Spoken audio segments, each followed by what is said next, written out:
આ કોણ આવ્યું? કોણ છો તમે?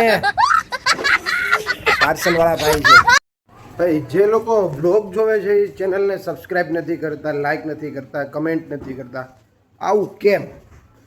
ફટાફટ બધા પહેલાં ચેનલને સબસ્ક્રાઇબ મારી દો, લાઈક કરો અને કમેન્ટ કરો. જે લોકો ભાઈ આપણા ફેમિલી બ્લોગ જોઈ રહ્યા છે ને એ બધાને કમેન્ટ કરવાની રિક્વેસ્ટ છે. ફટાફટ કમેન્ટ કરો, લાઈક શેર સબસ્ક્રાઇબ કરો. તો ચાલો મિત્રો ભાઈ, આજે મોરિયનને સ્કૂલમાં છે ને ભાઈ સમર કેમ્પનો લાસ્ટ ડે છે. ટાઈમ ક્યારનો થઈ ગયો છે, ખાલી 10 મિનિટની વાર છે. હું એને લઈ આવું. અને આ ભાઈ મારી આરોર થયા છે. તડકો અત્યારે 38 થી 39 ડિગ્રી છે. ટોપી લઈ લીધી છે. અને આજે બધાને મમ્મી આવા દેતા થઈ છે. હા, તો ભાઈ જે લોકો મારો વિડીયો જોવે છે ને એને એક રિક્વેસ્ટ છે કે ચેનલને સબસ્ક્રાઈબ કરીને વિડીયો જુઓ અને લાઈક અને કમેન્ટ કરવાનું ભૂલતા નહીં. કમેન્ટમાં કાંઈ પણ લખો, પણ મને ખ્યાલ આવે કે કોણ મારો વિડીયો જોવે છે. અને ભાઈ એક તન્મય કરીને મોરિયનનો ફ્રેન્ડ છે ભાઈ, એનું નામ લેવાનું કીધું છે બ્લોગની અંદર. તો ભાઈ તન્મયભાઈ, તમારો ખૂબ ખૂબ આભાર. મોરિયનનો ફ્રેન્ડ છે તન્મય, એનો ખૂબ ખૂબ આભાર. તમે કમેન્ટ કરો છો, લાઈક કરો છો, શેર કરો છો. તો તન્મયભાઈને ખાસ ખાસ ધન્યવાદ. મિત્રો ફરી એકવાર હું ને વિરાંશ મોરિયનને લેવા માટે નીકળી ગયા છે. ભાઈ વિરાંશ મારી પાછળ બેઠો છે, જો હાય કરે છે બધાને. અને આજે એ પાછળ બેઠો છે. મેં એને ના પાડી હતી કે તારે નથી આવવું, તોય પરાણે આરો અર્થ હોય કે ના મારે આવું જ છે એ કે. અને મિત્રો આપણે બ્લોગ શરૂ કરીએ અને શરૂઆતમાં જ ગાય માતા ન દેખાય એવું તો બને નહીં. તો ફરી એકવાર આપણે ગાય માતાના દર્શન કરી લઈએ. અને ભાઈ કૃષ્ણ ભગવાનને વાલી ગાયો, જય ગૌ માતા. મોરિયન ભાઈ ઇઝ હિયર. કેમ મોરિયન તારા આજે લેટ થઈ ગયું ભાઈ? હે મોડું કેમ થઈ ગયું? શું મળ્યું? હાલો ફોટો. તો મોરિયન ભાઈ ને મળ્યું છે આજે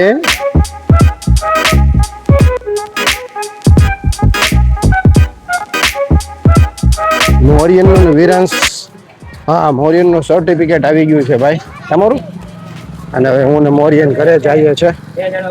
2 hours later.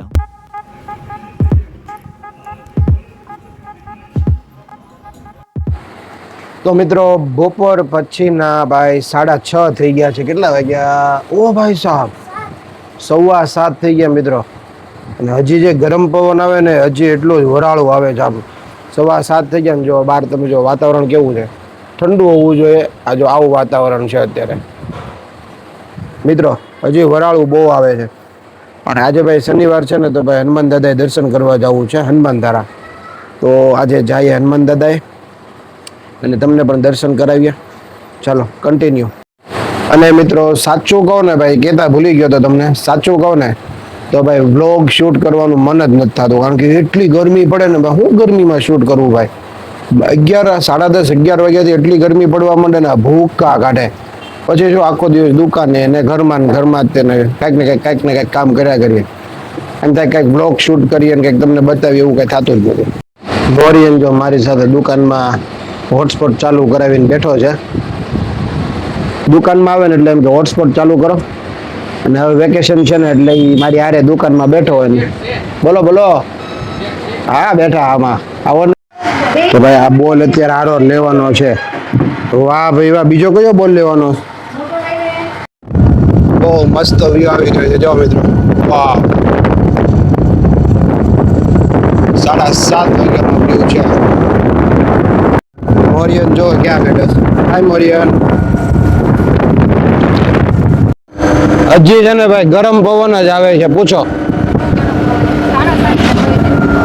7:30 વાગે હજી લૂ આવે છે. બોલો વિચાર કરો બપોરે કેટલી ગરમી હશે મિત્રો. આ છે ને ભાઈ ખોડિયાર વડલા ચોક કહેવાય. આવડે જો ખોડિયાર માતાજીનું મંદિર છે અહીંયા વડલા વાળી ખોડિયારમાં એમ કહેવાય. જો મિત્રો સિહોરની મેઇન બજારમાંથી ચાલી રહ્યા છે.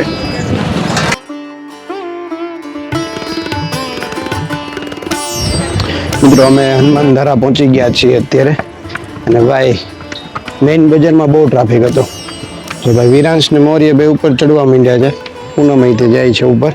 અને પાછું આપણે ફરી એકવાર હનુમાન દાદાના દર્શન કરવા આવી ગયા. તમને પણ દર્શન કરાવીએ. બ્લોગમાં લાસ્ટ સુધી બન્યા રહેજો, કેમ કે છોકરાઓ છે ને બોલ બેટ ને વોલીબોલ ને બધું લાવ્યા છે, એ પણ રમશે. જો કેટલો મસ્ત પવન આવે, નેક્સ્ટ લેવલનો પવન આવે.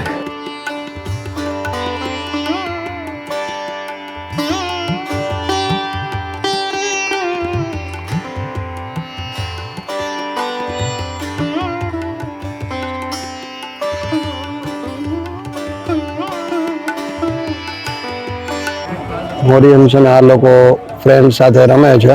તો અહીંયા બધા એના ફ્રેન્ડ છે. જો બધાની સાથે અહીંયા જ્યાં મોરી રમે છે. અને અહીંયા આપણી ગાડી પડી છે. જો અને અહીંયા આવ્યા ને પછી વિરાંશે તોફાન કર્યા ને તો પપ્પાએ એને સર્વિસ આપી. કોને સર્વિસ આપી? કોને આપી? મોરી અત્યારે જે ગેમ રમે છે ને, એક આ બાજુ ચપ્પલ બધા મૂક્યા છે ને એક ઓલી બાજુ મૂક્યા છે, અને અહીંથી આમ કૂદકો મારીને ઠેકી જવાનું. આવું અમે તે સ્કૂલમાં રમતા. એ બે અત્યારે એવું જ રમે. જો એક અહીંયા છે અને એક અહીંયા છે. જો આ બાજુ, અને આ છોકરાઓ સાથે રમે છે. અહીંયા હનુમાનદર આવ્યા ને તો નીચે અહીંયા કંઈક મંદિર છે ને કંઈક માતાજીનો માંડવો હોય એવું લાગે છે. કંઈક સમાજનો ભવ્યથી ભવ્ય આયોજન છે અહીંયા. મિત્રો આપણે વ્લોગ ચાલુ કરીએ કે પૂરો કરીએ, એ બ્લોગમાં ગાય નો બતાય કે ટ્રેન નો બતાય ત્યાં સુધી બ્લોગ પૂરો થાય નહીં. બરોબર ને વીરો? અત્યારે આપણે શું જોવાનું? તો જો મિત્રો ટ્રેન આવી રહી છે.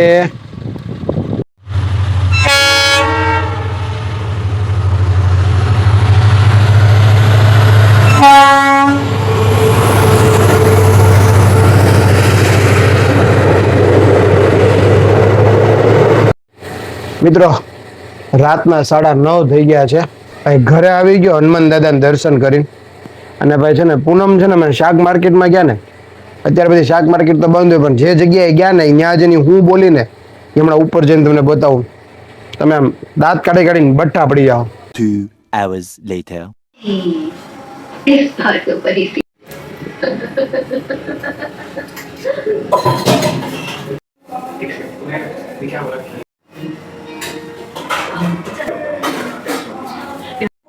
વિરાંશ આવ્યો છે. વિરાંશ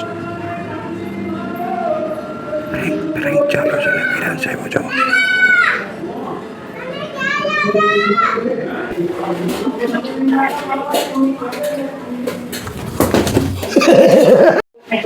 ઓલું હું બોલી હતી તું? આપણે બકાલું લેવા ગયા ત્યાં કે તો કઈક બોલી હતી ત્યાં? ફુદીનો નથી બોલી, બીજું કઈક બોલી હતી. બોલતા હું બોલી હતી? ઓલા ફુદીનો વાળાને કે પોદીનો આપો ને કે પોદીનો ભાઈ કે એવું પોદીનો હોય.